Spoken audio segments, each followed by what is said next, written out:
las noticias de la jornada. Vamos a invitar ahora a conversar a un gran analista de la sociedad chilena, un hombre adelantado también a su época. Yo creo que fue uno de los primeros díscolos de la política nacional y uno de los primeros hombres que manejó el tema de la denuncia como ayuda a los sectores más desposeídos. Me refiero al ex senador y diputado Nelson Ávila, que está con nosotros. Nelson, ¿cómo estás? Muy buenas noches. Muchas gracias por acompañarnos. Hola, ¿qué tal? Gracias a ustedes. Muy buenas noches, gusto saludarlos. ¿Cómo va la vida, Nelson? ¿Bien? Bueno, bien, aquí en Rinconada de los Andes, donde vivo ya desde hace muchos años. Así es, pues. Quisiera partir conversando contigo a propósito de este tema que ha impactado desde el punto de vista de la honestidad, del punto de vista de la ética, que tiene que ver con el uso fraudulento de licencias médicas. Tú conocías, uno siempre habla de la licencia como algo casi trivial, como naturalizando el uso de una herramienta. ¿Qué impacto ha tenido para ti esta información? Bueno, yo creo que a nadie ha dejado indiferente esta noticia.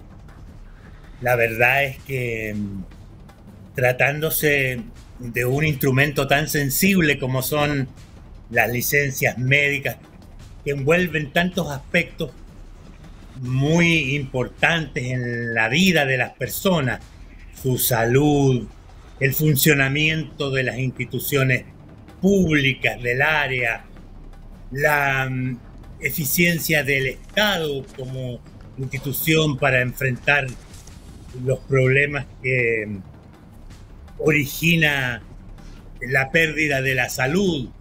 En fin, todo esto naturalmente que causa mucho escozor en todos los sectores, que se sepa del uso fraudulento de una herramienta que es esencial para el buen funcionamiento fundamentalmente del aparato público y de la sociedad en general.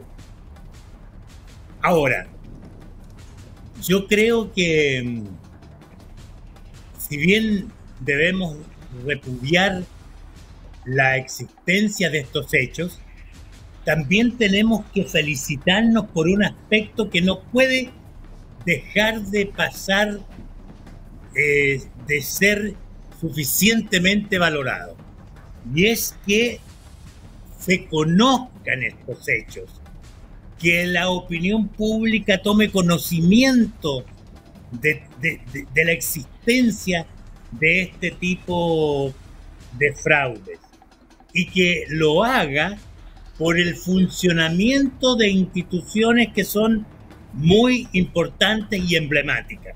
En este caso, la Contraloría General de la República. Si no hubiésemos conocido nada de esto, si no hubiera habido una investigación hecha por una institución competente, no habríamos sabido absolutamente nada. Todo habría seguido funcionando, entre comillas, normalmente, y por lo tanto el Estado viendo drenar sus recursos y siendo mal utilizados en circunstancias que por supuesto deben ser absolutamente condenadas. La verdad, habríamos perdido de vista este tema. Sí. Sin embargo, la sociedad se muestra conmocionada, están todos reaccionando. Uno puede leer en los periódicos, en las noticias, cómo en los municipios, en diversas entidades públicas, ya se empiezan a desatar los sumarios correspondientes, las investigaciones. Es decir, el conjunto de las instituciones públicas está sacudida por esta noticia y por lo tanto reaccionando como corresponde.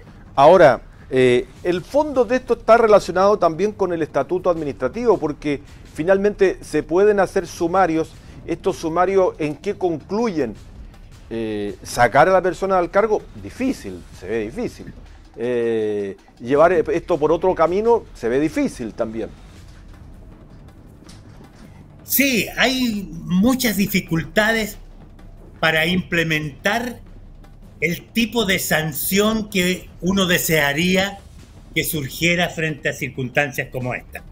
Pero en todo caso, el solo hecho de que ya se conozcan los nombres, que sean de dominio público los listados de las personas y de las entidades públicas que han sido afectadas por este problema, es una sanción social que no puede ser sino valorada en su justa medida. Hay muchos, incluso médicos, profesionales, hasta ahora respetables en sus diversos ámbitos, que están pasando por la extrema vergüenza de verse afectados por esta acusación y por lo tanto sufriendo desde ya la condena de la ciudadanía, que suele resultar más eficaz muchas veces que la que pueda provenir de los estatutos administrativos.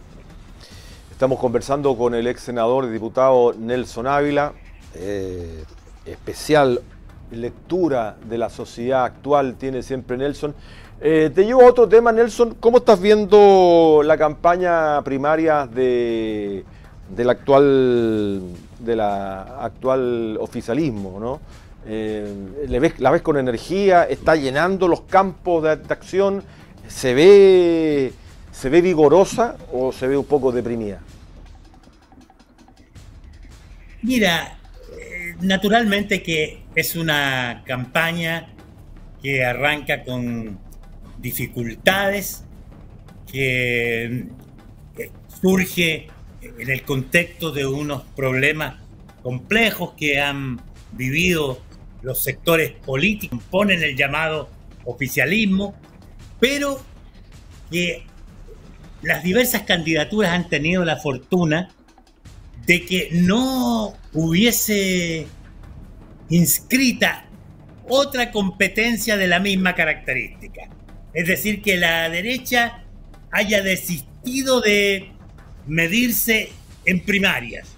Entonces ha dejado el campo libre a que desde este sector solamente se genere un debate que puede llegar a ser interesante y que las diversas figuras que postulan tengan la posibilidad de perfilarse en mucho mejores condiciones. Yo creo que empieza a tomar clara ventaja en estas circunstancias Carolina Toá por la trayectoria que te consigo, por la experiencia muy valiosa que ha conseguido acumular en las diferentes que le ha tocado asumir, y por lo tanto creo que va a empezar a hacer pesar su prestancia y su conocimiento de lo que es el manejo público, de la cual en general durante este gobierno se ha adolecido de una manera muy ostensible. Pese a eso, Nelson, si uno revisa las encuestas hoy día y revisa los tres primeros lugares, está Matei, Kast y Kaiser, tres representantes de la centro derecha. ¿Eso de alguna manera también es un fracaso para el actual gobierno, que no tenga instalado un candidato o una candidata de su sector en una discusión de tal magnitud? Sí, yo creo que puede perfectamente y con justicia denominarse un fracaso al gobierno que se muestra incapaz de instalar una de sus figuras o alguien que represente sus colores en una posición más o menos destacada desde el punto de vista de la opinión pública. Pero de cualquier forma, siento que, como lo señalaba recientemente, la oportunidad que se le brinda a estas candidaturas de perfilarse de mejor manera a través de esta campaña que van a sostener es algo que les va a favorecer sin duda y que va a permitir un cambio en todo este tipo de encuestas que se llevan a cabo. ¿Tú ves competitividad? ¿Tú crees? Porque hay tesis que señalan que aquí podría haber una segunda vuelta entre dos representantes de la centro-derecha, Kast Matei, por ejemplo. ¿Tú ves espacio para eso en el Chile de hoy o hay todavía un grupo importante de centro-izquierda y de gente que se decide finalmente por votar por una opción más bien de una izquierda moderada para dirigir el país?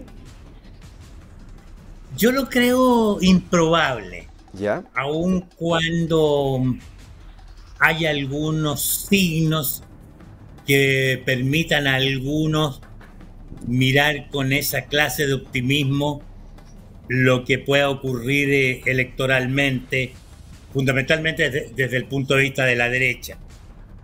Yo siento que en el debate que necesariamente se va a llevar a cabo entre las diferentes opciones, va a empezar a decantar más en el electorado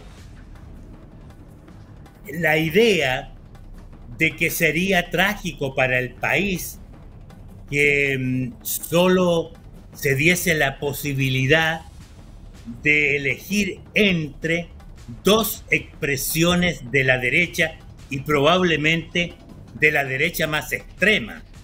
Esto conduciría a una situación que no se requiere demasiado talento para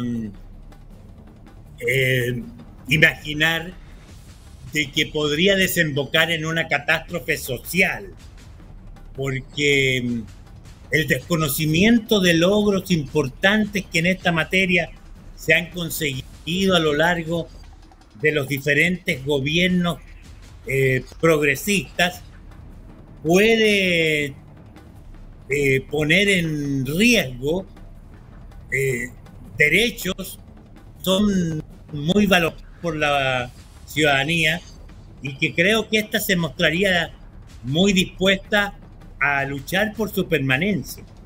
Y la única manera de conseguir ese éxito sería con una opción política que no estuviese en el extremo de la derecha como eventualmente podría darse en una situación compleja.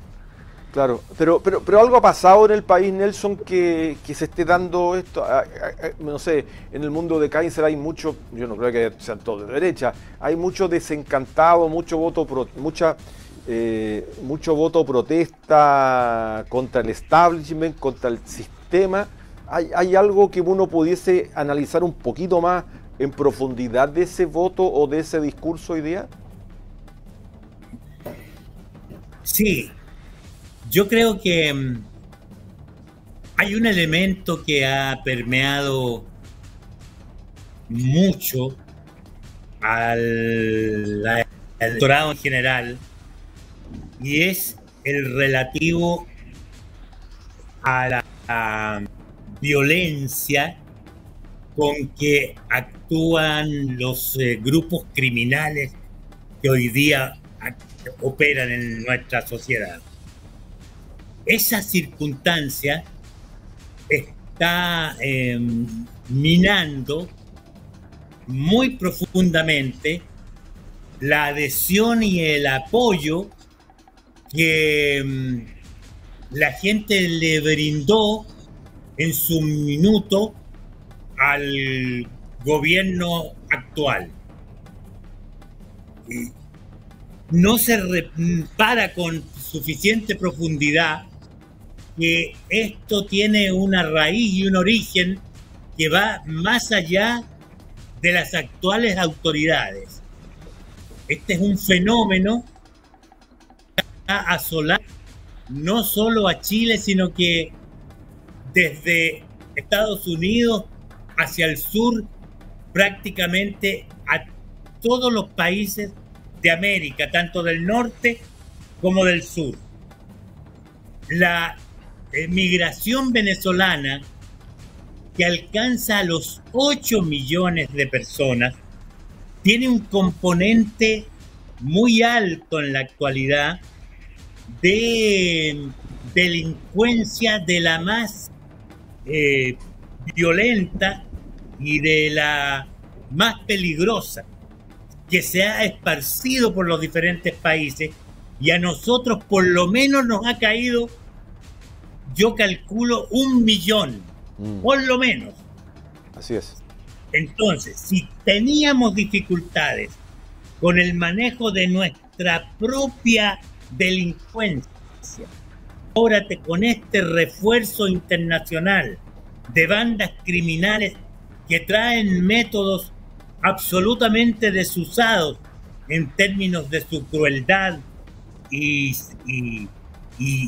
espíritu sanguinario, entonces tenemos un cuadro que induce al terror, al temor, al miedo, y ese es un ingrediente muy perjudicial para un sano desarrollo de la política en general, porque evidentemente la gente tiende a apelar a situaciones extremas. Aquel que le brinde las posibilidades más reales de combatir el flagelo sin ningún tipo de reparo, ni ético ni legal. Lo que simplemente quiere la gente desde sus vísceras, que se actúe ojo por ojo, diente por diente con la delincuencia. Bueno, eso es lo que está ocurriendo finalmente, a partir de, la instalación del tema de la violencia, a partir del tema de la seguridad y la inseguridad que está apareciendo en nuestro país. Nelson, bueno, muchas gracias por habernos acompañado estos minutos. Usted no es candidato a nada, ¿no, Nelson? Ya esto lo mira a la distancia, ¿o no? Sí, como dirían los taurinos, yo estoy mirando los toros desde la barrera.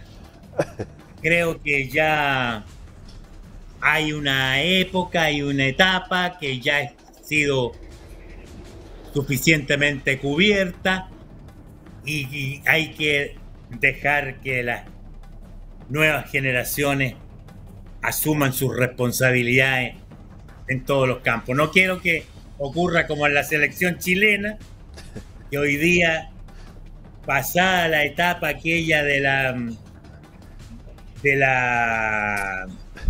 generación dorada, estamos recurriendo a los jubilados del fútbol para sacar adelante, y de muy mala manera, los compromisos que tenemos internacionalmente. Así que hay que hacerse a un lado. Nelson Ávila, gracias por conversar con nosotros, Nelson. Un abrazo, como siempre. Muchas gracias. Bien, gracias a ti. Un gran abrazo. Muchos cariños por allá. Chao, chao.